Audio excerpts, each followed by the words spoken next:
ஒரு அரசியல் கட்சியினுடைய தலைவர் என்ற முறையில் ஒரு தொலைநோக்கு சிந்தனையோடு அந்த வேண்டுதலை முன்வைத்திருக்கிறார். அதை பொறுத்தவரையில் அவர் வைத்திருக்கிற வேண்டுதல் ஒரு வரவேற்கக்கூடிய வேண்டுதல். காரணம், குடியால் போதையால் இன்று தமிழகம், அதுவும் குறிப்பாக இளைஞர்கள் சீரழிந்து கொண்டிருக்கிறார்கள். அவர்களை காப்பாற்ற வேண்டும் என்று சொன்னால் அரசுக்கு என்ன நிதி வருகிறது என்பதை பற்றி ஆராயாமல் அந்த நிதி வேறு ஏதாவது ஒரு வகையில் பெற்றுக்கொள்ளக்கூடிய ஒரு சூழ்நிலையை ஏற்படுத்திக் கொள்ள வேண்டும். இந்த மது ஒழிப்பை முற்றிலுமாக ஒழிக்கப்பட வேண்டும். அது ஏற்கனவே எங்களுடைய கழகத்துடைய பொதுச் செயலாளர் மறைந்த முன்னாள் முதலமைச்சர் புரட்சி தலைவி அம்மா அவர்கள் படிப்படியாக மதுக்கடைகளை மூடி வந்தார்கள். அதைத் தொடர்ந்து எங்களுடைய கழகத்தினுடைய பொதுச் செயலாளர் மாண்புமிகு எடப்பாடியார் அவர்களும் அதில் கவனம் செலுத்தி மக்கள் துயரப்படுகின்ற பகுதியில் இருக்கின்ற கடைகளை எல்லாம் மூடினார்கள். புரட்சி தலைவருடைய வழியாக பொதுச் செயலாளர் எடப்பாடியார் அவர்களும் படிப்படியாக கடைகளை குறைத்துக் கொண்டு வந்தார்கள். ஆனால் இன்றைய திராவிட முன்னேற்ற கழக அரசு தேர்தல் அறிக்கையிலே மதுவை முழுவதுமாக ஒழிப்போம் என்றுதான் வாக்குறுதி கொடுத்தார்கள். அதுவும் அவருடைய தங்கை நாடாளுமன்ற உறுப்பினர் நிறைய கைம்பெண்களை நாங்கள் பார்த்துக் கொண்டிருக்கிறோம். இந்த கைம்பெண்களுக்கு மறுவாழ்வு கொடுப்பவும் மேற்கொண்டு கைம்பெண்கள் உருவாகாமல் தடுப்பதற்கும் மதுவை நிச்சயமாக நாங்கள் ஆட்சிக்கு வந்தால் ஒழிப்போம் என்றெல்லாம் அண்ணனும் தங்கையும் சேர்ந்து வாக்குறுதி கொடுத்தார்கள். வாக்குகளை பெற்றார்கள், வெற்றி பெற்றார்கள். ஆனால் கூடுதலாக எங்கெங்கெல்லாம் மதுக்கடைகளை திறக்க வேண்டுமோ அங்கெல்லாம் இப்பொழுது திறந்து கொண்டிருக்கிறார்கள். அதை முழுமையாக கட்டுப்படுத்த வேண்டும் என்பதுதான் விடுதலை சிறுத்தையினுடைய தலைவர் திருவாளர் திருமாவளவன் வேண்டுகோள் வைத்திருக்கிறார். அது ஒரு வரவேற்க வேண்டிய ஒரு விஷயம். அந்த கருத்துக்கு நான் பதில் சொல்ல முடியாது. எங்களுடைய கழகத்தினுடைய பொதுச் செயலாளர் போட்டுதலுக்குரிய எடப்பாடியார் தான் அந்த கருத்திற்கு, அவருடைய கருத்திற்கு பதில் சொல்ல வேண்டிய இடத்தில் அவர் தான் இருக்கிறார். அவர் தான் சொல்ல வேண்டும். அமைச்சர் முத்துசாமி அவர்கள் சொல்லும் பொழுது கூட முதல்வருக்கு இந்த மதுக்கடைகள் டாஸ்மாக் கடை நடத்துறதுல விருப்பம் இல்லை, இருந்தாலும் உடனடியா அதை மூடிட முடியாது, மூடுனா என்ன விளைவுகள் ஏற்படுன்றது உங்களுக்கே தெரியுன்ற மாதிரி ஒரு கருத்து சொல்றாரு. அமைச்சர் முத்துசாமி இந்த அமைச்சரவையில் அமைச்சராக இருந்து கொண்டு இந்த கருத்தை சொல்லுவதற்கு அவருக்கு எந்த விதமான தகுதியும் இல்லை. காரணம், அவரை அரசியலுக்கு புரட்சி தலைவர் எம்ஜிஆர் அவர்கள் அனைத்து இந்திய அண்ணா திராவிட முன்னேற்ற கழகத்தின் வாயிலாகத்தான் வந்தார்கள். இருக்கின்ற வரையில் அமைச்சர் பதவியில் இருந்தார்கள். புரட்சி தலைவர் எம்ஜிஆர் அவர்கள் மதுக்கடைகளை மூடியதோடு மட்டுமல்லாமல் நாடு கடத்தப்படும் என்றெல்லாம் கூட புரட்சி தலைவர் எம்ஜிஆர் சொன்னார்கள், செய்து காட்டினார். ஆனால் ஒரு பக்கம் மக்களை ஏமாற்றிக் கொண்டு வாக்குகளுக்காக பொய்யே சொல்லிக்கொண்டு இன்று முதலமைச்சராக இருக்கின்ற திரு ஸ்டாலினுடைய கருத்துக்கு, அந்த பொய்யுக்கு திரு முத்துசாமி அவர்கள் வெளியேற்றிக் கொண்டிருக்கிறார். வேறொன்றும் இல்லை.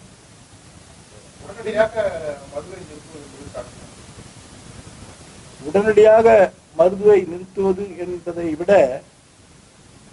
நீண்ட காலமாக பழக்கத்தில் உள்ள ஒரு வஸ்து. எப்பொழுதுமே மக்களிடத்திலே மகிழ்ச்சி விரைவாக எது கிடைக்கிறது என்று பார்க்கக்கூடிய ஒரு மனநிலையில் இருக்கிறார்கள். இது நீண்ட காலமாக அந்த போதை என்ற சூழலில் மகிழ்ச்சி கொடுத்துக் கொண்டிருக்கிறது. அது படிப்படியாகத்தான் குறைக்க வேண்டும். அது எந்த அரசு ஆட்சிக்கு வந்தாலும் முழு மனதோடு ஈடுபட வேண்டும். ஏதோ இன்று போராட்டம் நடத்துகிறார் என்பதற்காக நாங்கள் கடைகளோ மூடுகிறோம் என்று சொல்லிவிடக்கூடாது. மற்றவருடைய குரலுக்காக இவர்கள் செவிசாய்த்து ஒரு பதிலை சொல்லக்கூடாது.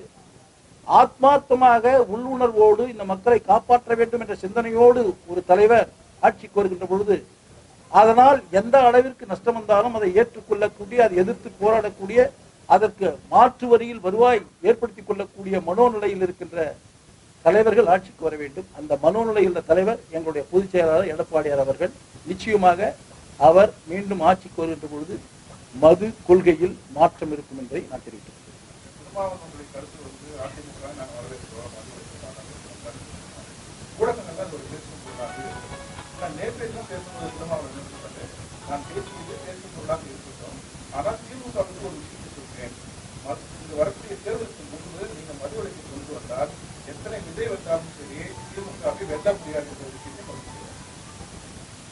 அவர் இப்பொழுது அந்த கட்சியில் கூட்டணியில் இருக்கிறார். ஒரு அரசியல் கட்சி தலைவர் என்று வருகின்ற பொழுது இருக்கின்ற நிலையில் உள்மனதிலே இருந்து சொல்லுகின்ற ஒரு கருத்து எதிரிகளுக்கு சாதகமாக வருகின்ற நேரத்தில் உடனிருப்பவர்களுக்கு அது பாதிப்பு வருகின்ற என்ற நிலை வருகின்ற பொழுது தன்னை சுதாரித்துக் கொண்டு அவர்களையும் விட்டுவிடக் கூடாது என்பதற்காக சொல்லுகின்ற கருத்து. ஆக இது போன்ற மாறி மாறி வருகின்ற பொழுது அவரும் அரசியலுக்காக மாறுகிறாரோ என்ற சந்தேகம் அவருடைய கருத்தின் வாயிலாகவே வருகிறது. அதை மாற்றிக்கொண்டு ஒரே நிலையில் யார் எப்படி இருந்தாலும் எங்களுக்கு ஆட்சியில் வருகிறோமா, எங்களோடு இருக்கின்றவர்கள் வருகிறார்களா இல்லை என்பது முக்கியமல்ல. எங்கள் கட்சியினுடைய நிலைப்பாடு, இதற்காக எங்களுடைய போராட்டத்தை நாங்கள் முன்வைக்கிறோம், அதற்கு அனைவரும் வாருங்கள். எல்லா கட்சியும் அவர் கூப்பிடலாம். இதுல அரசியல் கிடையாது. அவர் கேட்கின்றது, நாங்கள் நடத்துகின்ற போராட்டத்திற்கு நீங்கள் வாருங்கள். எல்லா கட்சியுமே மக்களை நன்றாக வைத்துக் கொள்ள வேண்டும் என்றுதான் அவருடைய கொள்கை இருக்கிறது. ஆனால் தேர்தல் நேரத்தில் வெற்றி பெற்ற பின்பு அரசு நடத்துவதற்கும் அரசுடைய கஜானாவிற்கு வருவாய் வருவதற்கும் மாற்றிக்கொள்கிறார். அப்படி இல்லாமல் எந்த சூழ்நிலையிலும் எங்களுடைய கொள்கை ஒரே கொள்கை. அந்த கொள்கையோடு நாங்கள் இப்பொழுது இந்த எதிர்ப்பு மாநாட்டை நாங்கள் நடத்த இருக்கிறோம், வாருங்கள். அப்படி திராவிட முன்னேற்ற கழகம் வந்தால், மாநாட்டில் கலந்து கொண்டால், இன்னும் இருக்கின்ற 2 ஆண்டுகளுக்குள்ளாக மது கொள்கையில் மாற்றம் இருக்க வேண்டும், மதுக்கடைகளை மூட வேண்டும். இல்லை என்றால் அவர்கள் வரக்கூடாது. துரைமுருகன் பாத்தீங்கன்னா தொடர்ந்து திமுக ஒரே நிமிஷம் அவர் என்ன கேள்வி கேட்டாரு, அதனால அவர் ராமந்தொட்டியில் யாரோ அவர்கள் எய்த அம்பு, எய்தவர்கள் வரவில்லை, அம்புகள் வந்துதான் தைத்தது. ஆனால் தைத்தவர்கள் பாவம் அப்பாவி தொண்டர்கள். அவர்களை பற்றி நான் எந்த கருத்தும் சொல்ல விரும்பவில்லை. ஆனால் ஒரு கருத்தை எய்தவர்களுக்காக சொல்லுகிறேன், திராவிட முன்னேற்ற கழக தலைவர்களுக்காக சொல்லுகிறேன். ஒரு சட்டமன்ற உறுப்பினர் என்ற மக்கள் பிரதிநிதி இன்று முதலமைச்சராக இருக்கின்ற மாண்புமிகு திரு ஸ்டாலின் அவர்கள் சட்டமன்ற உறுப்பினர் என்ற அந்தஸ்தை அவர் பெறவில்லை என்று சொன்னால் முதலமைச்சராக இருக்க முடியாது. ஒரு முதலமைச்சர் ஆவதற்கு சட்டமன்ற உறுப்பினர் தகுதி வேண்டும்.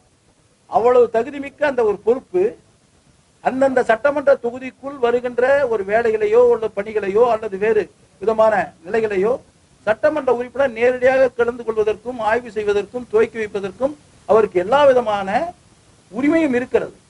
அந்த அடிப்படையில் தான் அதில் கலந்து கொண்டேன். இது மத்திய அரசு மாநில அரசு என்பதெல்லாம் கேள்வியே கிடையாது. நான் கேட்கிறேன், முழுமையாக மத்திய அரசை, அதுவும் ஒன்றிய அரசு என்று சொல்வது, மத்திய அரசு என்று சொல்வது கூட அவர்கள் கேட்கப்படுகிறார்கள்.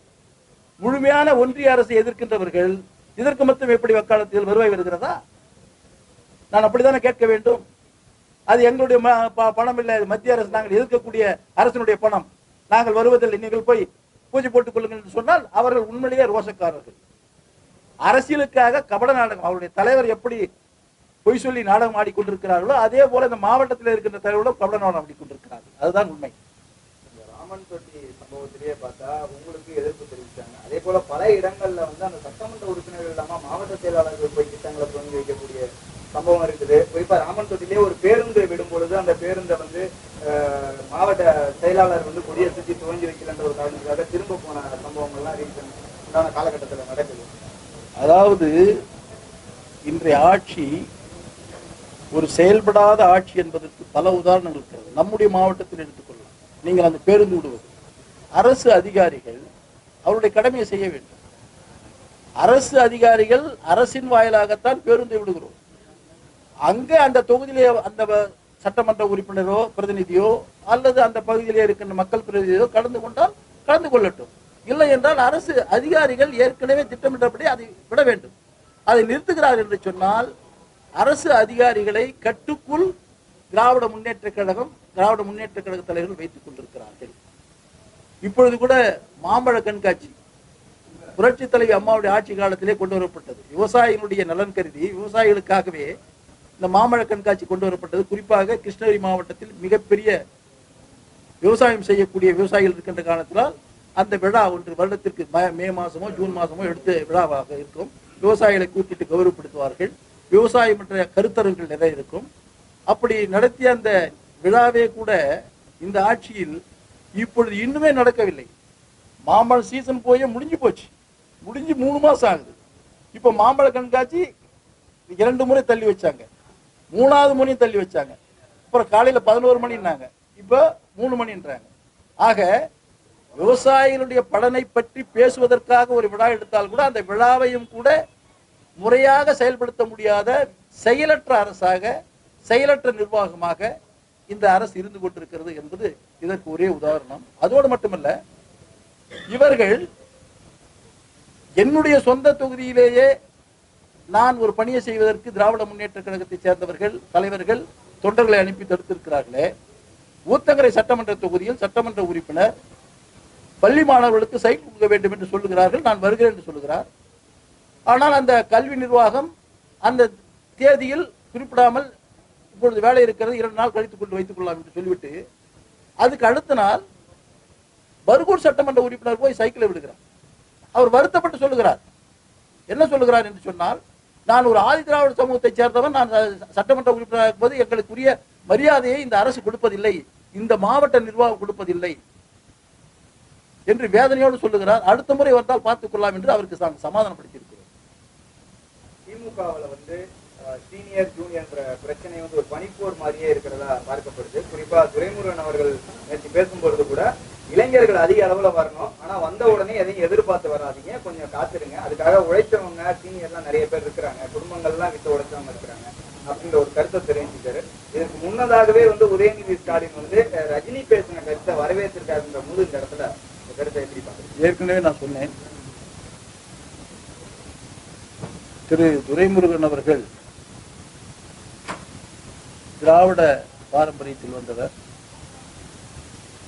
அதோடு அவருக்கு என்று அரசியல் பின்புலம் கிடையாது. அவராகவே கல்லூரியில் படித்து மாணவர் பருவத்திலிருந்து போராடி போராடி அந்த இடத்திற்கு வந்திருக்கிறார். உதயநிதி ஸ்டாலினை போல சினிமாவில் நடித்துவிட்டு அடுத்த நாளே துணை முதலமைச்சருக்கோ அல்லது அமைச்சருக்கோ அவர் வரவில்லை. அப்படி போராடி போராடி வந்த காரணத்தினால்தான் 2ஆம் இடத்திலே இருக்கின்ற தனக்கு கிடைக்க வேண்டிய அந்த வாய்ப்பை வாரிசு என்ற ஒரே காரணத்திற்காக ஏற்கனவே முதலமைச்சராகக்கூடிய வாய்ப்பை திரு ஸ்டாலின் அவர்கள் தட்டி பறித்து விட்டார்கள். சரி, அதுதான் போகட்டும், அடுத்த நிலையில இருக்கின்ற துணை முதலமைச்சராவது நமக்கு கிடைக்காதா என்று நினைக்கின்ற பொழுது தந்தை போலவே மகனும் அடுத்த வாரிசாக உதயநிதி ஸ்டாலினை துணை முதலமைச்சராக கொண்டு வருவதற்கு அவர் முயற்சி செய்கிறார். அழுத்தம் இருக்கிறது, என்னால் இன்னும் கனி பழுக்கவில்லை என்று சொல்லிவிட்டு சென்றிருக்கிறார். அப்படி என்றால் என்ன அர்த்தம்? இவரே அதை பழுக்குவதற்கு இந்த மாம்பழத்தில் ஒரு மருந்து வைப்பாங்க சீக்கிரம் பழுக்கிறதுக்கு. அது மாதிரி மற்ற இருக்கிற சீனியர்கள் எல்லாம் இந்த மருந்தை வச்சு நீங்க சொல்லியான்றாங்க. ஒரு பக்கம் துரைமுருகன் சொன்னாலும் மறுபக்கம் அவருடைய மனசாட்சி உறுத்துகிறது. இந்த வயதில் திராவிட கொள்கையோடு வாழ்ந்து வந்த திரு துரைமுருகன் அவர்கள் கொள்கை ரீதியாக ஒரு கருத்தை சொன்னார். என்னை வளர்த்தவர் எம்ஜிஆர் என்றாலும் கூட எனக்கு தலைவர் கருணாநிதி தான் என்று கொள்கை முழக்கமிட்ட திரு துரைமுருகன் அவர்கள், கொள்கை முழக்கமிட்ட அவர் கொள்கையோடு இப்பொழுது சொன்ன கருத்தின் அடிப்படையில் எந்த சூழ்நிலையிலும் சீனியர்களுக்குத்தான் கொடுக்க வேண்டும், உதயநிதிக்கு கொடுக்கக்கூடாது என்று ஒரு குரல் கொடுத்தால் இந்த திராவிட இயக்கத்திற்கு அவர் கௌரவப்படுத்துவார் என்று நான் கருதுகிறேன். பள்ளிகள்ல சிறப்பு முகாம்கள்ன்றது ஒரு பெரிய சர்ச்சையாகவே இருக்குது. நம்ம மாவட்டத்துல என்சிசி முகாம் நடத்தப்பட்டதுல கிட்டத்தட்ட ஒரு 17 பேர் கைது செய்யப்பட்டிருக்காங்க. இதுக்கிடையில பார்த்தா ஒரு பள்ளியில வந்து அசோக் நகர் பள்ளியில மகாவிஷ்ணுன்றவர் ஒரு மத போதனை செஞ்சிருக்காரு. அவர் பேச்சிலேயே பார்த்துக்கலாம், அதாவது போன ஜென்மத்துல பாவம் பண்ணவங்க இந்த ஜென்மத்துல மாற்றுத்திறனாளிகளா இருப்பாங்கன்ற கருத்து அடிப்படையில அவர் மேல விசாரணை நடக்குது, அவர் கைது செய்யப்பட்டிருக்கிறார். தமிழகத்தை பொறுத்தவரையில் இந்திய துணைக்கண்டத்திலேயே அரசியல் ரீதியான விழிப்புணர்வு ஏற்பட்ட ஒரு மாநிலம். அப்படி அரசியல் ரீதியான விழிப்புணர்வு எப்படி ஏற்பட்டது என்று சொன்னால், தந்தை பெரியார் அவர்கள் மூட நம்பிக்கையோடு வாழ்ந்து கொண்டிருக்கின்ற ஏழை எளிய விவசாயிகள், கூலி தொழிலாளர்கள், எந்த சமூகமாக இருந்தாலும் ஒரு உயர் சாதிக்கு அடிமைகளாக இருந்து கொண்டு வாழ்ந்து கொண்டிருக்கிறீர்களே என்பதை உணர்த்தி அந்த அடிமை வாழ்க்கையை உடைத்தெறிந்து பகுத்தறிவு சிந்தனையை ஏற்படுத்தி அந்த பகுத்தறிவு சிந்தனை வந்த காரணத்தினால்தான் சாதாரண தொண்டனும் சாதாரண மனிதனும் அரசியலில் ஈடுபடலாம் என்ற ஒரு நிலை வந்து, அந்த நிலைக்கு உரம் கொடுப்பது போல பேரறிஞர் அண்ணா அவர்கள் ஒரு இயக்கத்தை உருவாக்கி, அவரின் வாயிலாக ஏழை எளிய கொள்கை பிடிப்போடு இருக்கின்ற தொண்டர்கள் மக்கள் பிரதிநிதியாகி ஆட்சிக்கு வந்த பின்பு தந்தை பெரியாருடைய கொள்கைகளையும் அண்ணாவுடைய கொள்கைகளையும் முன்னிறுத்தி விழிப்புணர்வை ஏற்படுத்தி பகுத்தறிவு சிந்தனையோடு ஆட்சியை நடத்தி கொண்டிருக்கின்ற காரணத்தினால்தான் 50 ஆண்டு காலம் இந்த இயக்கம் இருந்து கொண்டிருக்கிறது, ஆட்சியில் இருந்து கொண்டிருக்கிறது. இதிலே மீண்டும் 2000 ஆண்டுகளுக்கு முன்பாக அடிமைகளாக வாழ வைப்பதற்குரிய வாய்ப்பை உருவாக்கி கொடுத்து நம்ம எல்லாம் அடிமையாக இருந்தவர்கள் இது போன்ற சில சில்லறை தேவதைகளை அனுப்பி ஆங்காங்கே பல்வேறு விதமான கருத்துக்களை சொல்லி மீண்டும் விழிப்புணர்வு பகுத்தறிவு சிந்தனையோடு இருக்கின்ற இளம் சிறார்களை பழைய பழக்க வழக்கங்களுக்கு செல்வதற்கு எடுத்து செல்வதற்கு முயற்சி செய்கிறார்கள். அவர்களை இவரோடு மட்டும் அடையாளம் கண்டு நிறுத்திவிடக் கூடாது. இவருக்கு பின்புலமாக இருக்கின்றவர்கள் யாராக இருந்தாலும் அவர்களை தூக்கி போட்டு மிதித்து சிறைக்கு அழைத்து செல்ல வேண்டும். ஏனென்று சொன்னால் இன்று தமிழகம் பல்வேறு வகையில் உலக அளவிலே முன்னிலையில் இருக்கிறது என்று சொன்னால், பகுத்தறிவு சிந்தனை மக்களுக்கு போதித்து அந்த பகுத்தறிவு சிந்தனையின் அடிப்படையில் கல்வி கற்ற காரணத்தினால் இன்று இவ்வளவு உயரத்துக்கு தமிழகத்திலே இருக்கின்றவர்கள் உயர்ந்திருக்கிறார்கள். மீண்டும் அந்த பிற்போக்கான சிந்தனை உடையவர்கள் அடையாளம் காண்டு அவர்களை ஒதுக்க வேண்டும் என்பதுதான் என்னுடைய கருத்து. மதுவை ஒழிக்க பாமக முடியும், அதை பற்றி பேசுவதே தகுதியான பாமக நீண்ட காலமாக அவர் போராடி கொண்டிருக்கிறார், மாற்று கருத்தில்லை.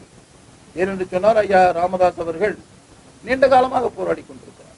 அவர் ஒரு சமூக சிந்தனையோடு ஒரு இனத்திற்காக அவர் ஆரம்பித்த அந்த போராட்டம், அந்த இனத்து மக்கள் குடிபோதையால் மாண்டு வருவதைக் கண்டு துயர்பட்டு அதற்கு குரல் கொடுத்துக் கொண்டே இருக்கிறார். ஆனால் அதற்கு அவருக்கு மட்டும் அது உரிமை இல்லை. சிந்திக்கின்ற எந்த தலைவனுக்கும் அதை எடுத்து போராடுவதற்குரிய உரிமை இருக்கிறது. அவருக்கு ஆரம்பத்தில் சொன்னார், வரவேற்கிறோம். இவர் சிறிய வயதுக்காரர். யார்? திரு திருமாவளவன் அவரை விட வயதிலே கிட்டத்தட்ட 20-25 ஆண்டுகள் சிறியவராக இருப்பார். அந்த வயது வித்தியாசம் வருகிறார். இளைஞராக இருக்கும் போது அந்த கருத்தை சொன்ன கருத்தை தான் இப்பொழுது இவர் சொல்லிக் கொண்டிருக்கிறார். ஆக இரண்டு தலைவர்களும் தன் சமூகத்திலே இருக்கின்ற மக்கள் இந்த குடியால் அவதிப்படுகிறார்கள், அழிந்து கொண்டிருக்கிறார்கள் என்று அவர்களை காப்பாற்றுவதோடு மட்டுமில்லாமல் இந்த சமூகத்தை காப்பாற்றுவதற்கு முயற்சி செய்கிறார்கள். எனவே ஐயா அவர்கள் போராட்டமும் ஒரு மக்களை காப்பாற்றக்கூடிய போராட்டம் தான். திரு திருமாவளவன் என்று முன்வைத்திருக்கிற இந்த நிகழ்ச்சியும் அடித்தட்டு மக்களை காப்பாற்றக்கூடிய ஒரு போராட்டம் தான். அதற்கு எப்பொழுதுமே அண்ணா திராவிட முன்னேற்ற கழகம் இந்த குடியிலிருந்து விடுபடுவதற்கு உறுதுணையாக இருந்து கொண்டிருக்கிறது. அதற்கு புரட்சி தலைவர் பல்வேறு விதமான சட்டங்களை கொண்டு வந்தவர். புரட்சி தலைவி அம்மா அவர்கள் கட்டம் கட்டமாக தடைகளை குறைத்தவர். அதை தொடர்ந்து எடப்பாடியார் அவர்களும் குறைத்துக் கொண்டிருக்கிறார். எதிர்காலத்தில் நிச்சயமாக அது ஒரு நல்ல முடிவுக்கு வரக்கூடிய அளவிலே நாங்களுடைய ஆட்சியில் இருக்கும் என்பதை தெரிவித்துக் கொள்கிறேன்.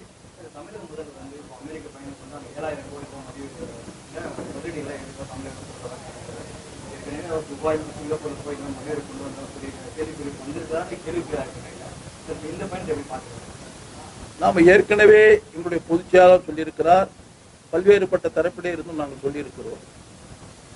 அயல்நாட்டிலே சென்று கொண்டு அங்கே ஒரு போட்டோ ஷூட் எடுத்துக்கொண்டு 2500 கோடியில் ஒரு தொழிற்சாலை, 7000 கோடியில் ஒரு தொழிற்சாலை, 300 கோடியில் ஒரு தொழிற்சாலை என்று புரிந்துணர்வு ஒப்பந்தம் போடப்படுகிறது என்றெல்லாம் செய்தியில் வந்து கொண்டிருக்கிறது. புரிந்துணர்வு ஒப்பந்தம் நீங்களும் போடலாம், நானும் போடலாம். அது செயல்பாட்டுக்கு எப்பொழுது வருகிறது என்பதுதான் முக்கியம். இந்த 3 ஆண்டு காலத்தில் இந்த புரிந்துணர்வு ஒப்பந்தம் வெள்ளை அறிக்கையாக கொடுங்கள் என்று நாங்கள் கேட்கிறோம். அப்படி புரிந்துணர்வு ஒப்பந்தம் முழுவதுமே செயல்பாட்டுக்கு வருவதற்குரிய வாய்ப்பு இல்லை. பல்வேறு தொழில் முனைவோர்கள் சந்தர்ப்ப சூழலின் காரணமாக அந்த தொழிலை தொடங்குவதற்குரிய பொருளாதார ரீதியோ அல்லது சுற்றுப்புற சூழல் ரீதியோ அல்லது வேறு ஏதோ காரணத்தினால் கூட நிறுத்தி வைக்கலாம். ஆனால் தான் நாங்கள் கேட்கிறோம், புரிந்துணர்வு ஒப்பந்தம் எவ்வளவுக்கு போடப்பட்டிருக்கிறது, அது வெள்ளை அறிக்கை. அதை தொடர்ந்து தொழில் முனைவோர் எத்தனை தொழில்களை துவங்கி இருக்கிறார்கள், அது எத்தனாயிரம் கோடி ரூபாய், அந்த எத்தனாயிரம் கோடியுடைய தொழிற்சாலையில் இருக்கின்ற பணியாற்றக்கூடியவர்கள் எவ்வளவு பேர் வேலை வாய்ப்பு கிடைக்கிறது என்பதை வெள்ளை அறிக்கையாக கொடுங்கள் என்று கேட்கிறோம். ஆனால் அந்த கட்சியுடைய தலைவர்கள் இதெல்லாம் போய் கொடுத்துட்டு முடியுமா அப்படின்றாங்க. அதாவது அவர்கள் சொல்லுகின்ற கருத்துக்கு நாம் விளக்கம் கேட்டால் அவர்களுக்கு பதில் சொல்ல முடியவில்லை என்றால் எல்லா தலைவருமே பொய் பேசுகிறார்கள், தான் தோன்றித்தனமாக பேசுகிறார்கள், கடுமையான விமர்சனம் செய்கிறார்கள். அவர்தான் அவர்களுடைய நிலைப்பாடு. வேற என்ன செய்ய முடியும்?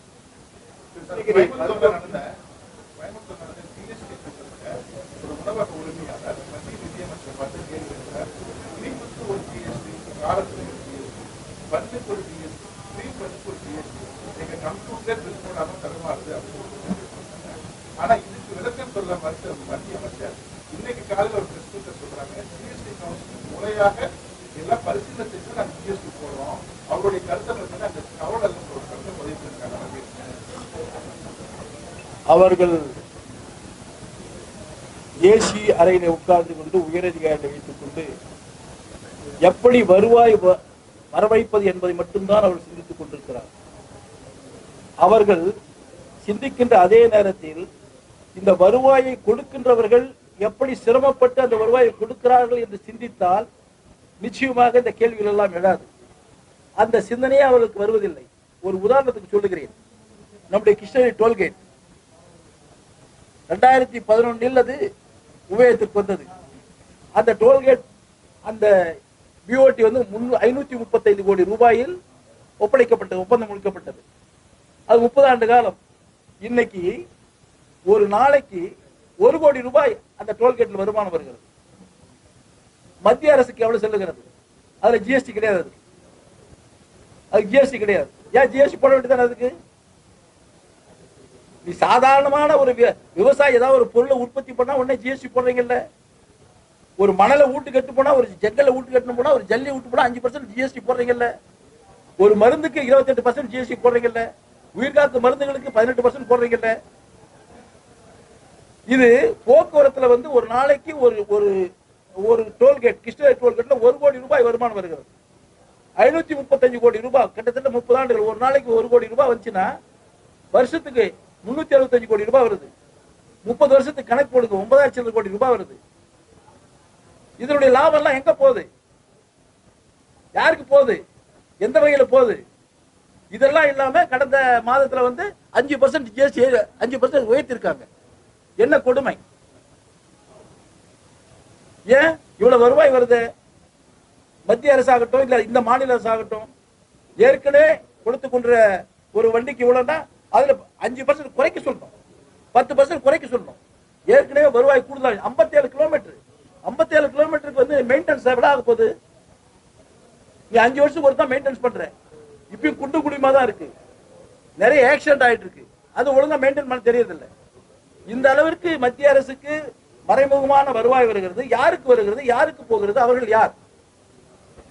இதெல்லாம் பார்க்கறது இல்லை. அதனால மத்திய நிதியமைச்சர் 4 பேரை வைத்துக் கொண்டு ஏசி அறையில வைத்துக் கொண்டு எதிரெல்லாம் வருவாய் வர வேண்டும் என்று முயற்சி செய்கின்ற அவருடைய சிந்தனை, கொடுக்கின்றவர்கள் எவ்வளவு சிரமப்பட்டு கொடுக்கிறார்கள், அதிலே இத்தனை விழுக்காடுகள் நாம் போடலாமா அல்லது குறைக்கலாமா என்று சிந்தித்தார் என்று சொன்னால் நிச்சயமாக பொருளீட்டி கொடுக்கின்றவர்களுக்கு சிரமம் குறையும். அதை அவர்கள் சிந்திக்க வேண்டும். ஆனால் சிந்திக்கக்கூடிய இடத்திலே அவர்கள் இல்லை.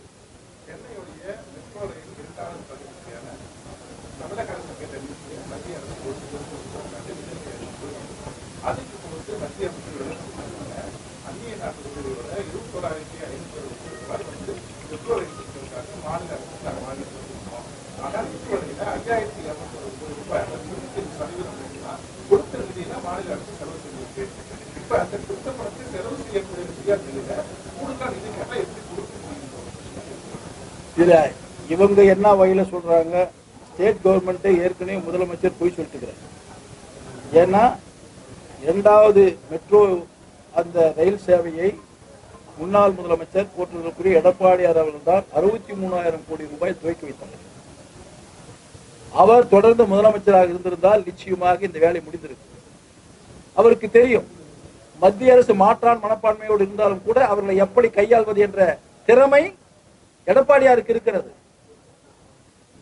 அப்படி அந்த திறமை இருந்தால் காரணத்தினால்தான் ஒரே ஆண்டில் 11 மருத்துவக் கல்லூரிகளை வாங்கி கொடுத்திருக்கிறார். அந்த மருத்துவக் கல்லூரிகளுக்கும் மத்திய அரசு நிதி இருக்கிறது. அந்த நிதி எப்படி வாங்க முடிந்தது? அன்றைய முதலமைச்சர் அந்த நிதியை வாங்கி இருக்கிறார். இன்றைய முதலமைச்சர் ஏன் வாங்கவில்லை? அவருக்கு அந்த திராணி இல்லை, திறமை இல்லை. எப்பவுமே வேலை செய்ய முடியாதவன் பழிய போடுவான். கிராமத்தில் சொல்லுவாங்க, அறுக்க மாட்டாதவனுக்கு ஆறு அருவாள் ஆடுவாங்க. அவளுக்கு அறுக்க தெரியல, எத்தனை அருவாள் தான் அறுக்க முடியும்.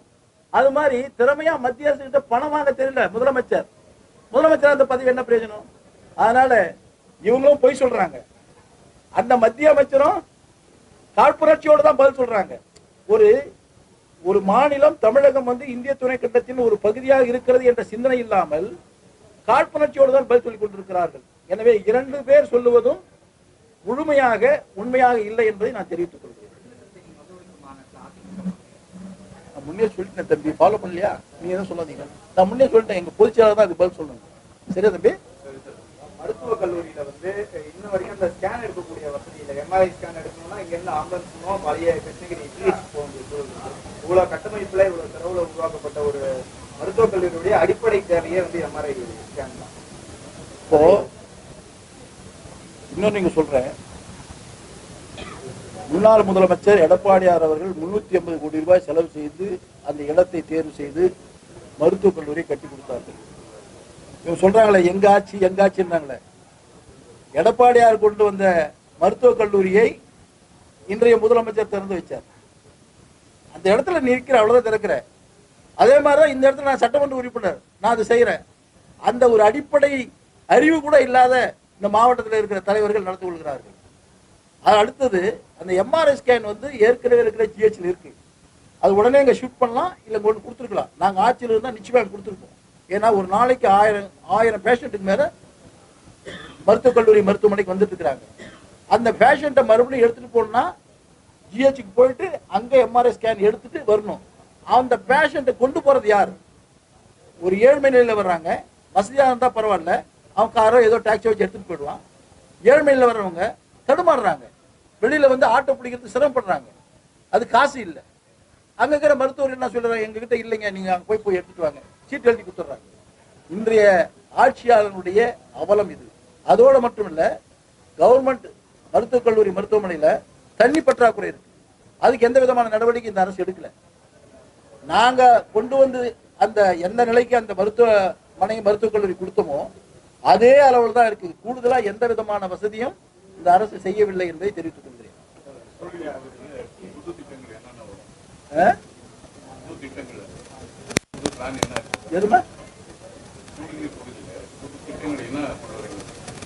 நான் ஒரு சட்டமன்ற உறுப்பினர், நான் கேட்க தான் முடியும்.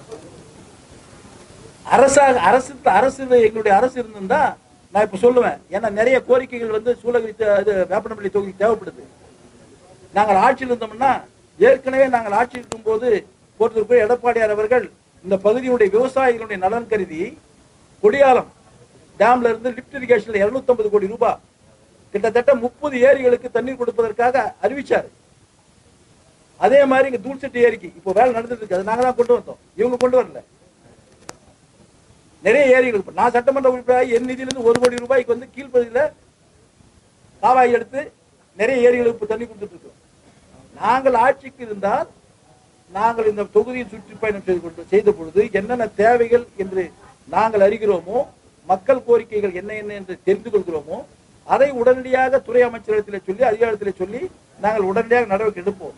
ஆனால் இப்போது எங்க நிலை என்ன என்று சொன்னால், மாவட்ட ஆட்சித்தலைவர்கள் கோரிக்கையாக கொடுக்கிறோம். அமைச்சர் எங்களை மதிப்பதில்லை, அப்படி மதிக்காத இடத்திலே நாங்களும் கொடுப்பதில்லை. மாவட்ட நிர்வாகம், மாவட்ட ஆட்சித்தலைவர்களே பல்வேறு வகையான கோரிக்கைகளை இந்த 3 ஆண்டு காலத்தில் அன்பு சோழர் அசோக்குமார் ஆனாலும் சரி, தமிழ்ச்செல்வன் ஆனாலும் சரி, நானும் சரி நிறைய கொடுத்திருக்கிறோம். கொடுத்ததோடு சரி, அது அடுத்த நடவடிக்கை என்ன என்று கேட்கும்போது அனுப்பிடுங்க சார், அனுப்பிடுங்க சொல்றாங்க. இன்றைய நிலைமை எங்களுக்கு அதுதான் நிலை.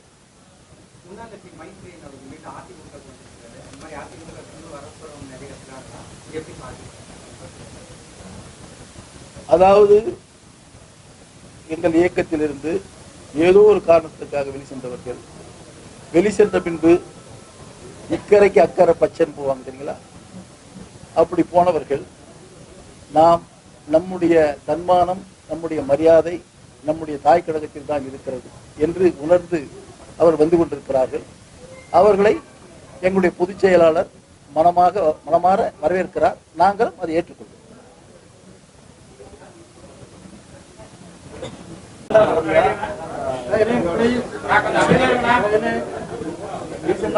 திமுக பொது உறுப்பினர்கள் கூட்டத்துல முன்னாள் சட்டமன்ற உறுப்பினர் முன்னாள் திமுகவோட மாவட்ட செயலாளர் பேசுறாரு, இல்லீகல் நடக்கும், அவங்க எல்லாம் காப்பாற்றணுன்றாரு. அதே சமயம் அவரு பொறுப்புல இருந்த காலகட்டத்துல 900 பேருக்கு வந்து வேலை வாய்ப்புகளை வந்து எல்லாருமே திமுக காரங்களுக்கு பண்ணி கொடுத்துருக்கோம். ஆனா இன்னைக்கு இருக்கும்போது பார்த்தா அதிமுக காரங்களுக்கு எல்லாம் வேலை கிடைக்குது அப்படிங்கிற ஒரு கருத்தை பதிவு பண்றாங்க.